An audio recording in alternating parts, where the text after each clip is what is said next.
আসসালামু আলাইকুম ওয়া রাহমাতুল্লাহ।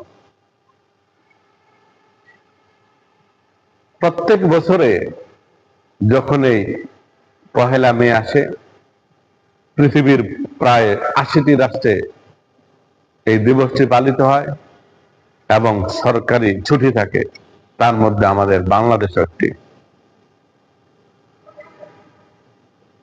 মে দিবস আসলে শ্রমিকদের কিছু সংগঠন আছে যারা মানবাধিকারের কথা বলে, মানবাধিকারের বুলি আওড়ায়। এই মানুষগুলির আসল চিত্র খুঁজলে দেখা যাবে তারা তাদের গার্মেন্টস, মিল, ফ্যাক্টরি, কলকারখানায় শ্রমিকদের যথাযথ মর্যাদা দেয় না। তাদের প্রাপ্য তাদেরকে ঠিক মতো বুঝিয়ে দেয় না, অথচ তারা মানবাধিকারের কথা বলে। সত্যিকার মানবাধিকার শিখতে হলে, শ্রমিকদেরকে সত্যিকার মর্যাদা দিতে হলে, তাদের প্রাপ্য তাদেরকে বুঝিয়ে দিতে হলে আসতে হবে পবিত্র কোরআনের দিকে, আসতে হবে হাদিসের দিকে। আল্লাহ রাসূল সাল্লাল্লাহু আলাইহি ওয়াসাল্লাম বলছেন,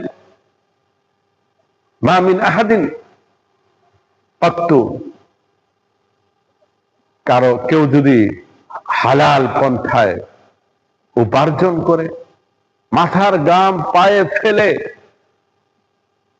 যে অর্থ উপার্জন করে, তা দিয়ে যে খাবার গ্রহণ করা হয়, যে খাবার সে খায়, এই খাবার অন্য যে কোনো কর্মে উপার্জন করার খাবারের চাইতে উত্তম।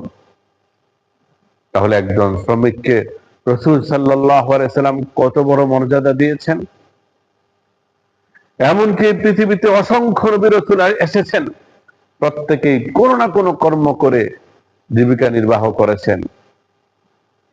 আল্লাহর নবী দাউদ আলাইহিস সালাম থেকে রাসূল সাল্লাল্লাহু আলাইহি ওয়াসাল্লাম বলেছেন, ওয়া আন্না নাবিয়াল্লাহি দাউদ মিন আমালি ইয়াদিহি, আল্লাহর নবী দাউদ আলাইহিস সালাম নিজ হস্তে কাজ করে জীবিকা নির্বাহ করতেন। অথচ তিনি ছিলেন রাষ্ট্রপ্রধান, তা সত্ত্বেও তিনি কষ্ট করে উপার্জন করতেন। তিনি লৌহ শিল্পের সাথে জড়িত ছিলেন।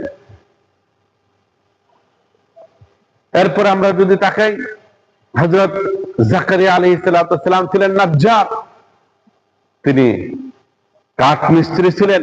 নূহ আলাইহিস সালাম কাঠ মিস্ত্রি ছিলেন।